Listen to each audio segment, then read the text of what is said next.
रहमतुल्लाहि व बरकातुहू। आज खाना तुम बनाओगी। जिसने पानी का गिलास उठकर कभी नहीं पिया था, उसे मेरी माँ ने हुक्म दिया। वो उठी, जैसे तैसे करके 3-4 घंटे लगाए और खाना बनाया, मगर नमक मिर्च उसके टेस्ट के मुताबिक नहीं थे, जिसे परफेक्ट कहा जाता है। इसलिए खाना घर के किसी फ़र्द ने नहीं खाया और तंज से कहा, अपनी माँ के घर से ये सीख के आई हो।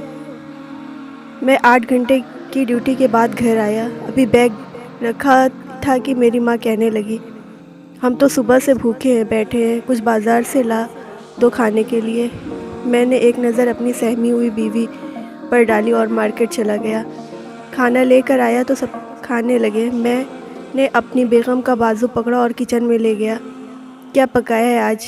उसने आंसू आंखों में ही रह कहीं रुके हुए थे। मेरी बात सुनकर मुस्कुरा दी।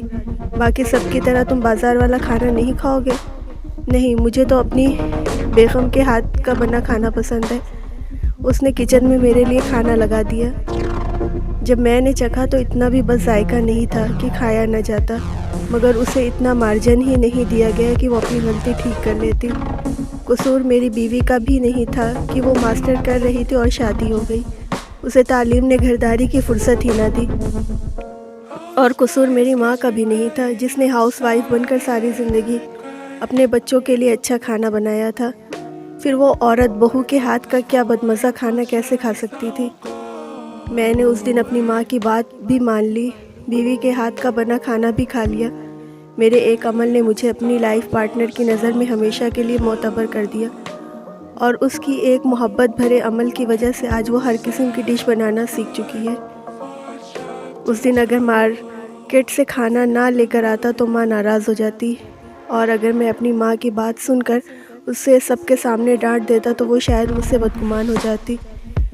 रिश्तों में बैलेंस कायम करें और इतना मार्जिन ज़रूर दें कि लोग एडजस्ट होना सीख लें।